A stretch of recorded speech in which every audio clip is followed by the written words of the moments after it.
Nagre-crave ka ng carbonara pero wala kang cream na available sa bahay? Pwes, di na problema yun guys. Tara, samahan nyo ako gumawa ng no cream carbonara. First, i-crispy fried lang natin ang bacon bits hanggang ito ay maging crispy and golden brown. Then, hanguin natin and set aside. And syempre, luto na rin ang ating pasta at ang ginamit ko dito ay spaghetti pasta. And at the same pan, igisa na natin ang chopped onion at minced garlic. Yes guys, tuloy-tuloy lang ang pag-stir hanggang ito ay lumabas ang aromang amoy at mag-translucent ang kulay at idagdag na natin ang slices ng mga ham. Pagkadagdag ng ham, di natin maiiwasang magtutubig ito at malalaman lang natin na okay na pag nawala na yung tubig.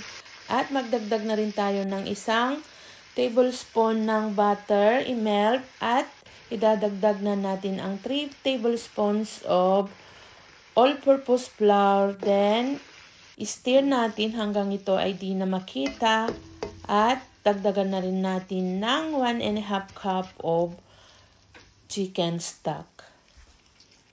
Tuloy-tuloy lang ang pag-stir guys para maiwasang mamuo ang harina at tumikit sa ilalim ng ating pan. Then, magdagdag na rin tayo ng asin, nutmeg, at paminta. So, haluin lang natin at idagdag na rin natin yung 1½ cup ng full cream milk.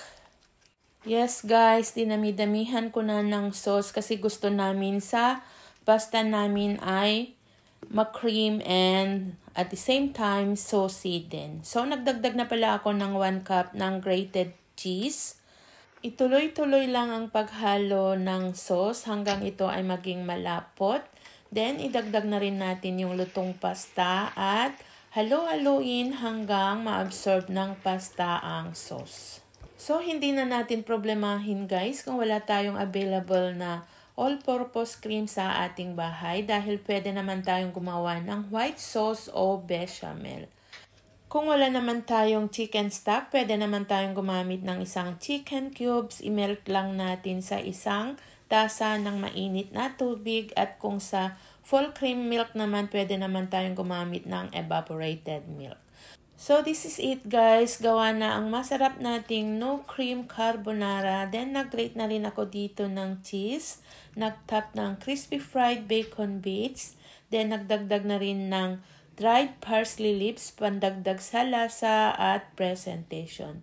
Thank you guys for always watching. Follow for more.